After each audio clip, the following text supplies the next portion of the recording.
ಮನವಿ ಮಾಡ್ತೀವಿ. ರೈತರ ಹೋರಾಟಕ್ಕೆ ನೀತಿಗೆಟ್ಟ ಸರ್ಕಾರಕ್ಕೆ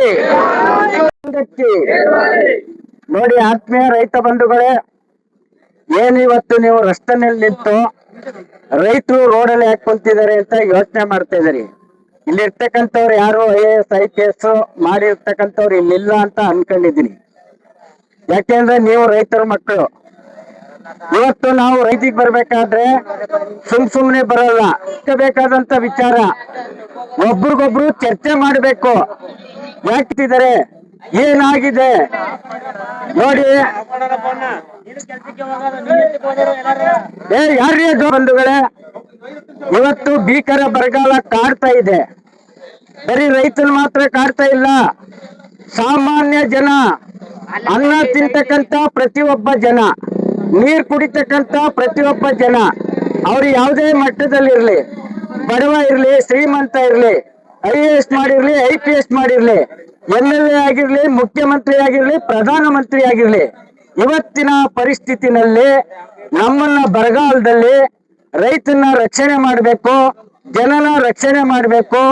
ಭೀಕರ ಬರಗಾಲ ಬಂದಿದೆ, ಬರಗಾಲ ಅಂತ ಘೋಷಣೆ ಮಾಡಬೇಕಾಗಿತ್ತು.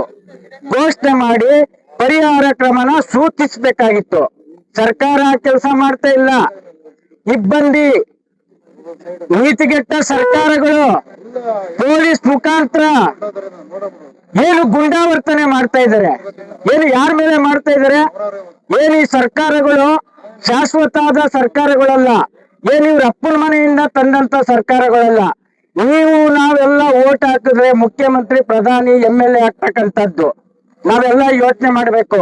ನೋಡಿ, ಇವತ್ತು ರಾಮನಗರ ಜಿಲ್ಲೆ ಬಿಡದಿ ಹೋಬಳಿನಲ್ಲಿ ಬೈರಮಂಗಲ ಮಂಡನಹಳ್ಳಿ ಅಂತ ಇದೆ. ಅಲ್ಲಿ ಏನು ಒಂದು ಸುಸಜ್ಜಿತವಾದ ನಗರ ಮಾಡ್ತೀನಿ ಅಂತ ಹೇಳಿದ್ದಾರೆ. ಏನು ಈ ಬರಗಾಲದಲ್ಲಿ ಅದು ಬೇಕಾಗಿದೆಯಾ? ಏನು ಏಕಾಏಕಿ ರೈತರ ಭೂಮಿನ ಕಿತ್ಕೊಂತ ಕೆಲಸ ಮಾಡ್ತಾ ಇದೆ. ನಾಚಿಕೆಗೆ, ಸರ್ಕಾರಕ್ಕೆ ನಾಚಿಕೆ ಆಗಲ್ವಾ? ಏನು ಪೊಲೀಸ್ ಇರೋದು, ಏನು ರಾಜ್ಯನ ಸುಭಿಕ್ಷವಾಗಿ ಕಳ್ಳರು ಕಾಕರು ಇಲ್ದಂಗೆ ರಕ್ಷಣೆ ಮಾಡಿ ಸಾಮಾನ್ಯ ಜನರನ್ನ ರಕ್ಷಣೆ ಮಾಡುವಂತ ಕೆಲಸಕ್ಕೆ ಇರುವಂತದ್ದು. ರೈತರ ಮೇಲೆ ದೌರ್ಜನ್ಯ ಮಾಡಿ, ಲಾಠಿ ಮಾಡಿ, ಗುಂಡಾಕಿ ರೈತರನ್ನ ನೆಲಸಮ ಮಾಡಿ ಏನ್ ಸರ್ಕಾರ ನಡೆಸ್ಬೇಕಾ? ಏನು ಯಾರಿಗೋಸ್ಕರ ಸರ್ಕಾರ ನಡೆಸ್ತಾರೆ? ಏನ್ ಇವ್ರ ಅಪ್ಪನ ಮನೆಯಲ್ಲ ಸರ್ಕಾರ? ಈ ಸರ್ಕಾರಕ್ಕೆ ನಾಚಿಕೆ ಆಗ್ಬಾರ್ದ? ನಾವಾದ್ರೂ ಕೂಡ ಪೊಲೀಸ್ನವ್ರಿಗೆ ಎಚ್ಚರಿಕೆ ಕೊಡ್ಲಿಕ್ಕೆ ಇಷ್ಟಪಡ್ತೀನಿ. ಯಾಕೆ ಅಂತ ಹೇಳಿದ್ರೆ, ಇಬ್ಬಂದಿ ಆದೇಶಗಳನ್ನ ಕಾನೂನು ಪಾಲನೆ ಮಾಡ್ತಕ್ಕಂತ ಪೊಲೀಸ್ ಅಧಿಕಾರಿಗಳು ಯಾವುದೇ ಕಾರಣಕ್ಕೂ ಮಾಡಬಾರ್ದು. ರೈತ ಬೆಳೆಸ್ತಕ್ಕಂತ ಅನ್ನನ ಪೊಲೀಸ್ನವರು ತಿಂತಕ್ಕಂಥದ್ದು, ಈ ರಾಜ್ಯದ ಮುಖ್ಯಮಂತ್ರಿ ಅನ್ನ ತಿಂತಕ್ಕಂಥದ್ದು, ಈ ದೇಶದ ಪ್ರಧಾನಿನು ಅನ್ನ ತಿಂತಕ್ಕಂಥದ್ದು. ಯಾರ ಮೇಲೆ ದೌರ್ಜನ್ಯ ಮಾಡ್ತಾರೆ? ಏನು ಸಣ್ಣ ಹಿಡುವಳಿ ರೈತರು, ಫಲವತ್ತಾದ ಭೂಮಿ ನೋಡಿ ನಮ್ ಸುತ್ತ. ಬಿಡಿದಿ ರೈತರ ಹೋರಾಟಕ್ಕೆ, ಬಿಡಿದಿ ರೈತರ ಹೋರಾಟಕ್ಕೆ,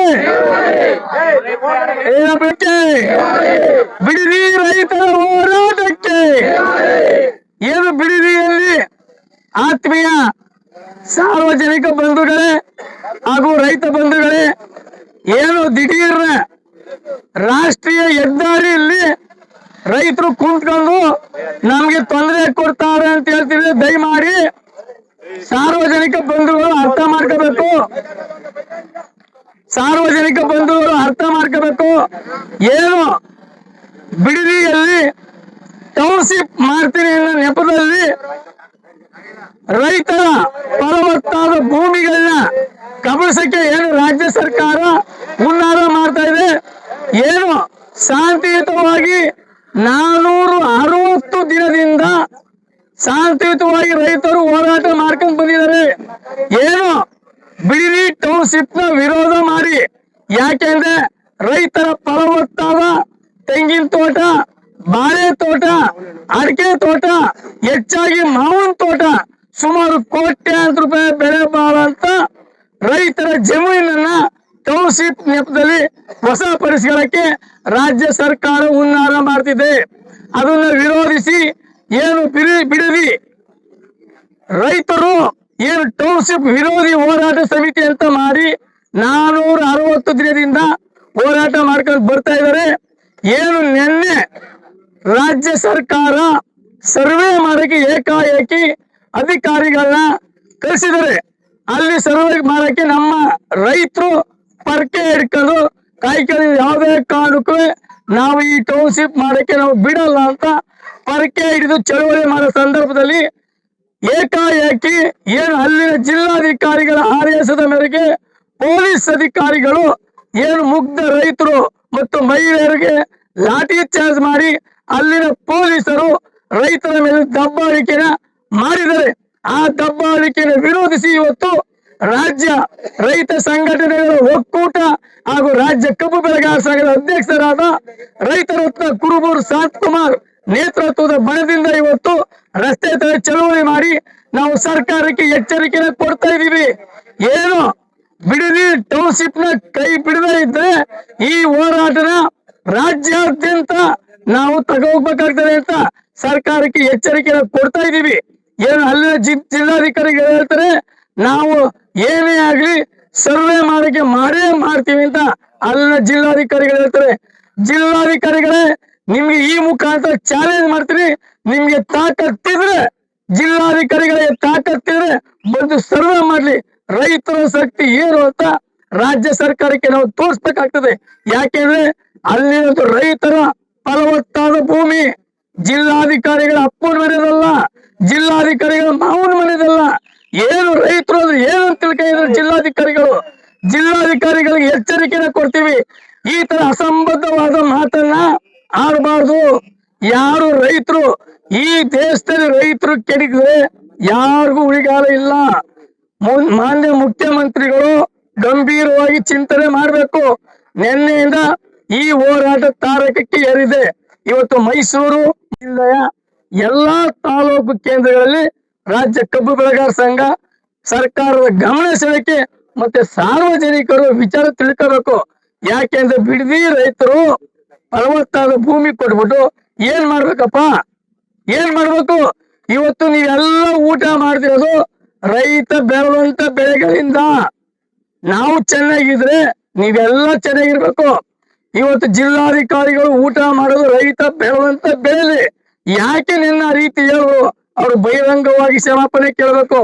ಮತ್ತೆ ತತ್ಕ್ಷಣವೇ ಏನು ಸರ್ವೆ ಮಾಡ್ತೀನಿ ಅಂತ ಹೇಳ್ತಾರೆ ಸರ್ವೆನ ಬಿಡಬೇಕು. ಏನು ಬಿಡದಿ ಟೌನ್ಶಿಪ್ ವಾಪಸ್ ಪಡಿಬೇಕು.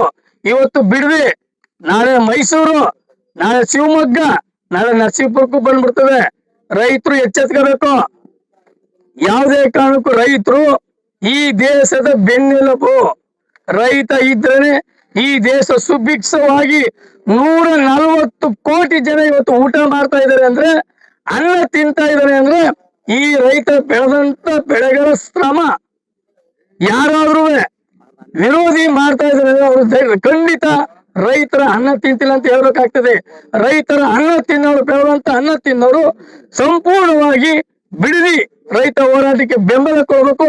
ಹಾಗೇನೆ ಈ ರಾಜ್ಯದಲ್ಲಿ ಮಳೆ ಇಲ್ಲ, ಮುಂಗಾರು ಶುರುವಾಗ್ತದೆ, ಮಳೆ ಇಲ್ಲ, ಬೆಳೆನ ಬೆಳೆಕಾಗ್ತಿಲ್ಲ, ಎಲ್ಲ ಜಲಾಶಯಗಳು ಬತ್ತಿ ಹೋಗಿದೆ. ಆದ್ರೂ ರಾತ್ರಿ ಕಬಿರಿಯಿಂದ ನೀರು ಬಿಡ್ತಾರೆ. ಯಾಕೆ ಬಿಡ್ಬೇಕು? ತಮಿಳ್ನಾಡಿಗೆ ನಮ್ಗೆ ನೀರಿಲ್ಲ. ಅದನ್ನು ಸುಧಾ ಸರ್ಕಾರ ಚಿಂತನೆ ಮಾಡ್ಬೇಕು. ಮತ್ತೆ ಏನು ಇವತ್ತು ನೀರು ಬಿಡ್ತಾರೆ ನಮ್ಗೆ ಗೊತ್ತು, ನಾವು ದಿನ ನಾವು ಒಳ್ಳೆ ಪಕ್ಕದಲ್ಲಿ ಇರೋರು. ಅದನ್ನು ಈ ಮುಖಾಂತರ ಹೇಳ್ತಾ ಇದ್ದೀನಿ, ನಿಲ್ಲಿಸಲೇಬೇಕು. ಮತ್ತೆ ಬರಗಾಲ ಅಂತ ರಾಜ್ಯ ಸರ್ಕಾರದವರು ಘೋಷಣೆ ಮಾಡಿ ಬರ